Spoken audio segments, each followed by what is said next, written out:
On behalf of the General Assembly, I have the honor to welcome to the United Nations Her Excellency Park Geun-hye, President of the Republic of Korea, and I invite her to address the Assembly. May I once again ask everyone to be quiet.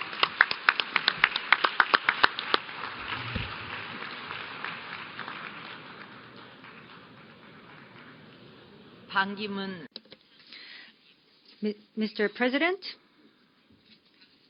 Mr. Secretary General, fellow delegates, I would like to first extend my congratulations on the 70th anniversary of the foundation of the United Nations. I would also like to congratulate you, Mr. Lykketoft, former Speaker of the Danish Parliament, on your election as President of the 70th session of the UN General Assembly.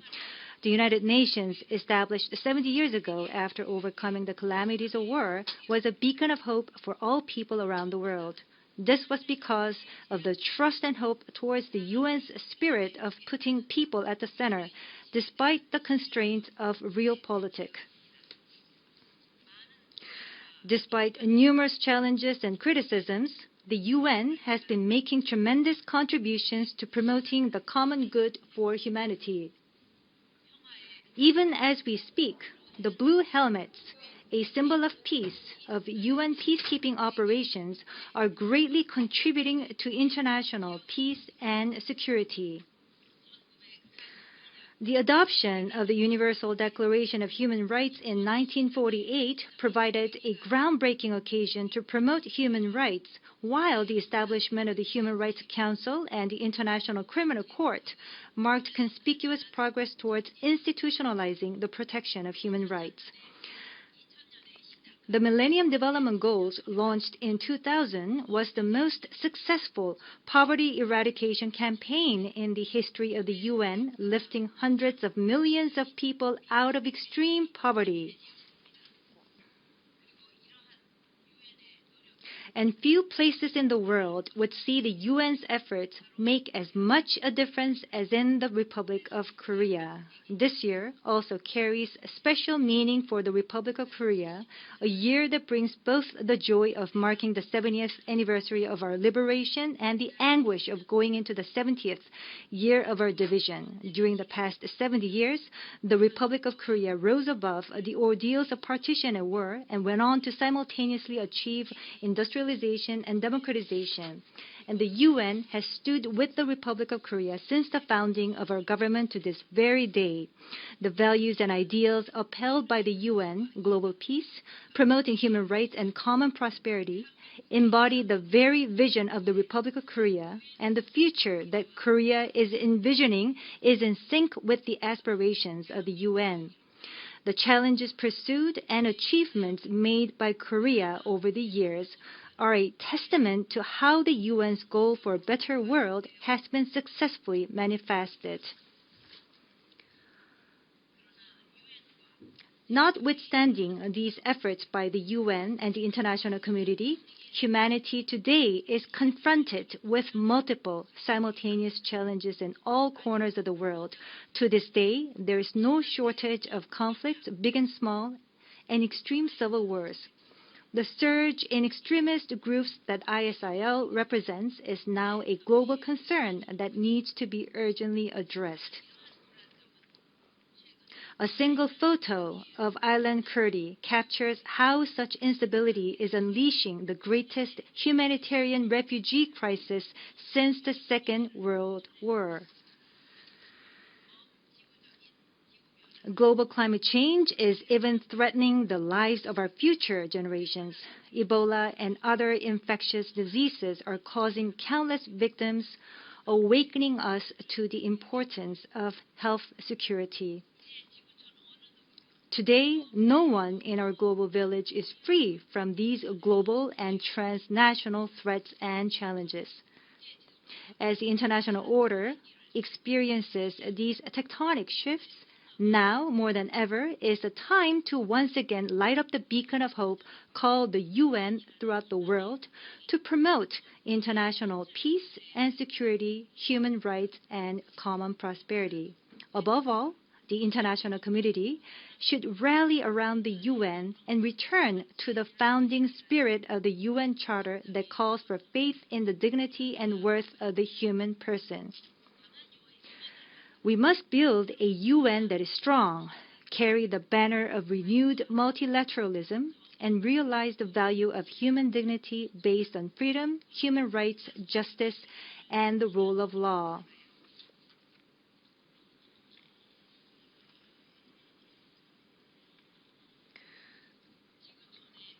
As a nation that puts the peace and happiness of our global village at the center of its diplomatic endeavors, Korea will spare no effort and support for the UN in addressing the challenges faced by the international community while highlighting the ideals of humanism and the need to live up to those ideals. The UN's drive to produce a new post-2015 development agenda is also anchored to this people-centered spirit. The 2030 Agenda for Sustainable Development, adopted at the UN Sustainable Development Summit 3 days ago, will set a historic milestone towards a better world that leaves no one behind. No more than half a century ago, the Republic of Korea was among the poorest countries in the world. Today, it is one of the world's top 10 economies. In the course of achieving this miracle on the Han River, we drew immense strength from the assistance and development cooperation of the international community. In this regard, I believe the 2030 Agenda for Sustainable Development will be an important stepping stone that can lead to a second and third miracle around the world.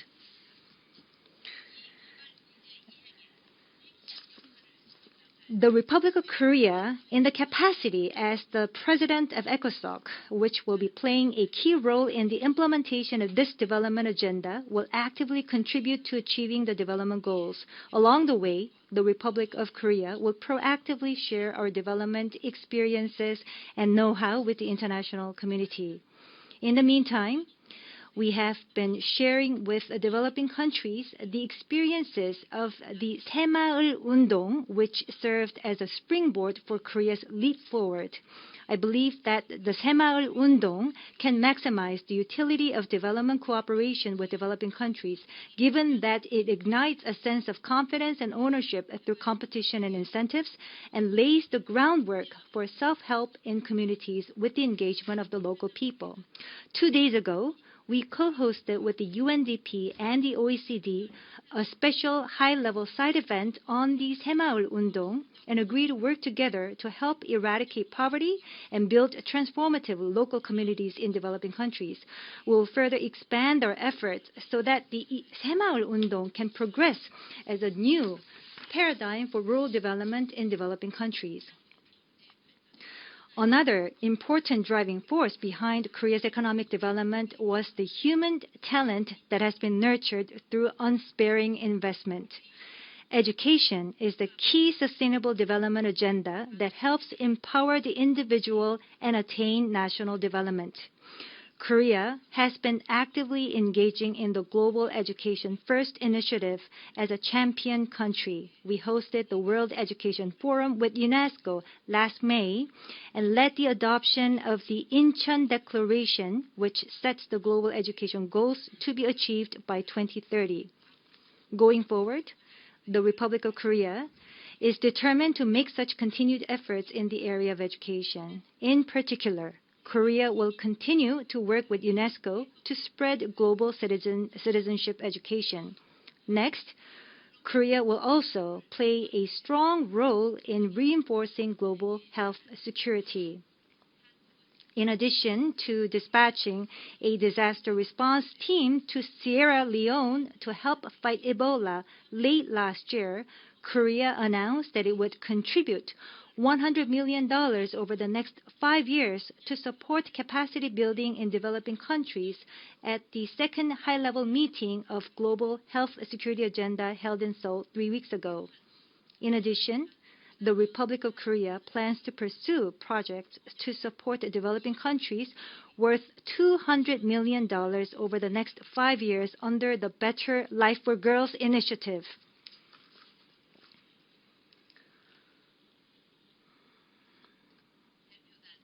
Fellow delegates, even as we achieved rapid industrialization, Korea has also been exerting great energy to ensure the coexistence of man and nature. Our designation of April 5th as Arbor Day and the promotion of forestation led to a 20-fold increase in the number of trees per hectare over the past 50 years. Since 1972, we designated green belt zones to curb development in the suburbs, thereby achieving harmony between the environment and development. Now we're channeling our environmental advocacy to joining the international community's response to climate change. Dealing with climate change is an urgent task that we can no longer afford to put off. It is critical that the international community produce a concrete, meaningful outcome at COP21 this December. I believe that addressing climate change is not a burden, but a fresh opportunity to create future drivers of growth through technological innovation.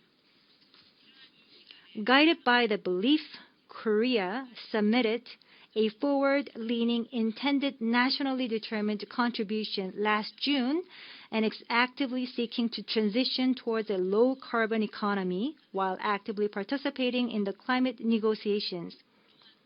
In addition, as the host country of the Green Climate Fund Secretariat and the Global Green Growth Institute, Korea will continue to support climate action by developing business models relating to new energy industries and sharing them with developing countries.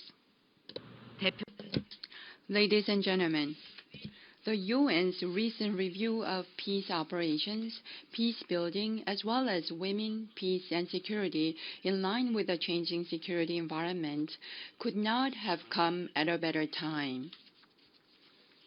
As a country that experienced a devastating war and remains scarred to this day by partition, the Republic of Korea is acutely aware of the importance of peace and is strongly supporting the efforts of the UN to protect peace. To date, Korea has dispatched some 13,500 peacekeepers to 18 missions. Korean peacekeepers are being held in high regard for their exemplary and community-friendly peacekeeping and reconstruction activities. Upon consultations with the UN, Korea plans to make additional deployments to peacekeeping missions in the near future and will strengthen our substantive partnership with the African Union. To assist Syrian refugees flowing from the instability in the Middle East, Korea will step up its humanitarian assistance to the relevant countries. Korea is also pouring its efforts into laying the groundwork for peace in Northeast Asia, a region that continues to undergo persistent tensions and discord among countries. In Northeast Asia, we see a deepening of the Asia paradox phenomenon, where political and security cooperation lags behind the high degree of economic interdependence among the countries in the region. Recently, new moves that could potentially have profound consequences for Northeast Asia's security order are leading to misgivings among countries in the region. Japan's recently passed defense and security legislation should be implemented transparently and in a way that is conducive to friendly relations among regional countries and to peace and stability in the region. Pointing to Northeast Asia with its continuing tensions and discord, Secretary-General Ban Ki-moon once described the region as a crucial missing link with no regional cooperation mechanism.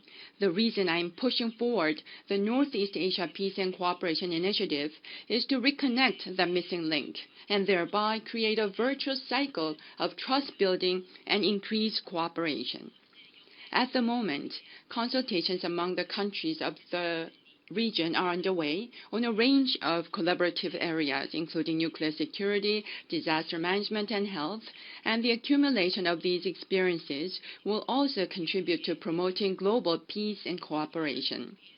Such efforts on our part will also help to resolve the North Korea nuclear issue, which poses a serious threat to peace in Northeast Asia and beyond. Resolving the North Korea nuclear issue should be accorded the highest priority if we are to uphold the integrity of the international nuclear non-proliferation regime and live up to the aspirations of humanity for a world without nuclear weapons. Last July, the Iran nuclear deal was reached. Now, the international community should focus its efforts on resolving the North Korea nuclear issue, the last remaining non-proliferation challenge. In recent weeks, the Democratic People's Republic of Korea once again publicly intimidated further acts of provocation that would violate UNSC resolutions. This will not only do harm to the hard-won mood for the inter-Korean dialogue, but also undermine the efforts of the members of the six-party talks to reopen denuclearization talks. The DPRK would do well to choose reform and opening rather than additional provocations, and to endeavor to free its people from hardship. Pushing ahead with provocations, including its nuclear development program, will undermine the values of humanity's peace espoused by the international community and the UN. Should the DPRK boldly give up its nuclear ambitions and choose the path towards openness and cooperation, the Republic of Korea will work with the international community to actively support North Korea in developing its economy and improving the quality of life of its people.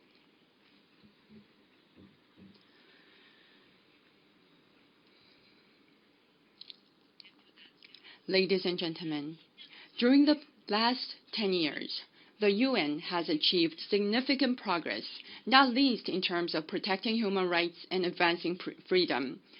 The concept of responsibility to protect was adopted at the 2005 UN World Summit, and legal accountability for those involved in genocide was defined with the establishment of the International Criminal Tribunal for Rwanda, the International Criminal Tribunal for the former Yugoslavia, and the International Criminal Court. I believe that we should further strengthen the responsibility to protect in order to prevent the humanitarian crisis our world currently faces from deteriorating further. Last year, at this very podium, I stressed that sexual violence against women during armed conflicts, whenever or wherever it may have taken place, is unquestionably a violation of human rights and humanism.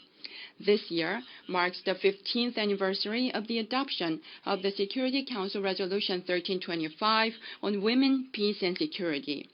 And the international community should do justice to the occasion by paying greater attention to sexual violence against women in conflict situations. The most compelling reason is the fact that only a few of the victims of brutal sexual violence during World War II are still alive today. Solutions that can bring healing to their hearts need to be devised quickly while these victims are still alive. The efforts of the UN High Commissioners of Human Rights and Special Rapporteurs on this issue must not be allowed to come to nothing. There is no path to unlocking the future if the past is not acknowledged.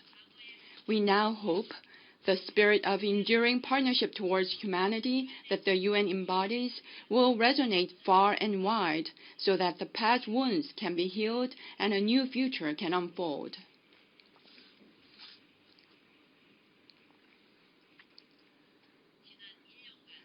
One issue that has attracted great international attention in the realm of human rights over the past year is the human rights situation of the DPRK. The report of the Commission of Inquiry on Human Rights in the DPRK, published last year, called for the active response of the international community to address the North Korean human rights issue. In the wake of the report's release, not only would the UN Human Rights Council and the General Assembly adopt relevant resolutions, but no less than the Security Council would take up the issue for discussion. We once again call on the DPRK to heed the concerns of the international community and start improving the state of human rights. Ladies and gentlemen, At the UN General Assembly last year, I proposed that the World Eco Peace Park be built as a space to unfold dreams of peace within the demilitarized zone, the symbol of a divided Korean peninsula. However, as the recent landmine provocation in the DMZ brought home, the inescapable reality we face is that peace on the Korean peninsula can be jeopardized in any single moment. Fortunately, the two Koreas managed to reach an agreement on August 25th through high-level talks and are now standing at the juncture, pointing to a virtuous cycle of trust and cooperation. The impetus for moving this new virtuous cycle forward will come from the faithful implementation of the August 25th Accord and fulfillment of concrete steps for reconciliation and cooperation by both Koreas. We must no longer use political and military reasons as excuses for turning a blind eye to humanitarian issues, such as reunion of the separated families in particular.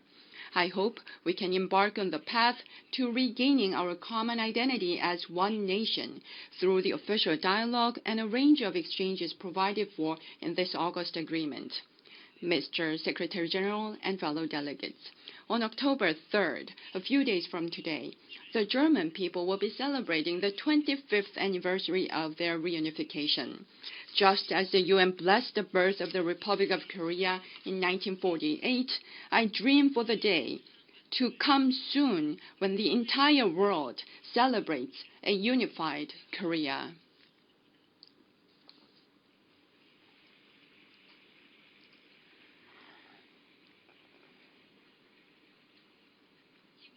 Ending the 7-decades-long history of a divided Korean peninsula, the last remaining vestige of the Cold War will mark nothing less than a contribution to global peace. Not long ago, the Republic of Korea organized a journey by rail called the Eurasia Friendship Express that went through Russia and reached all the way to Europe. Those who took part in that journey came back deeply touched and moved. However, the train could not run through the DPRK as the rails there were closed off. I ask all of you here at the UN to lend us your strength so those doors are flung open and the air of peace can suffuse the Korean peninsula.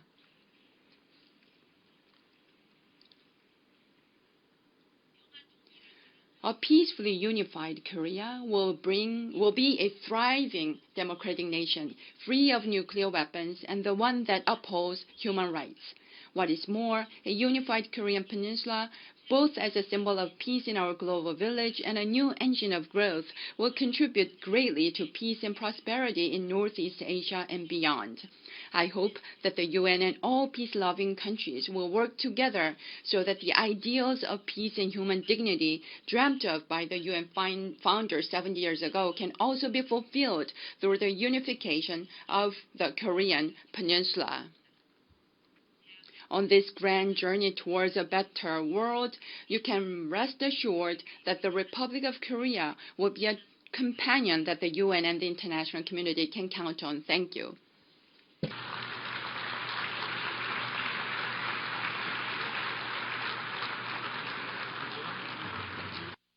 The President of Korea for the statement just made. May I request representatives to remain seated while we greet the President.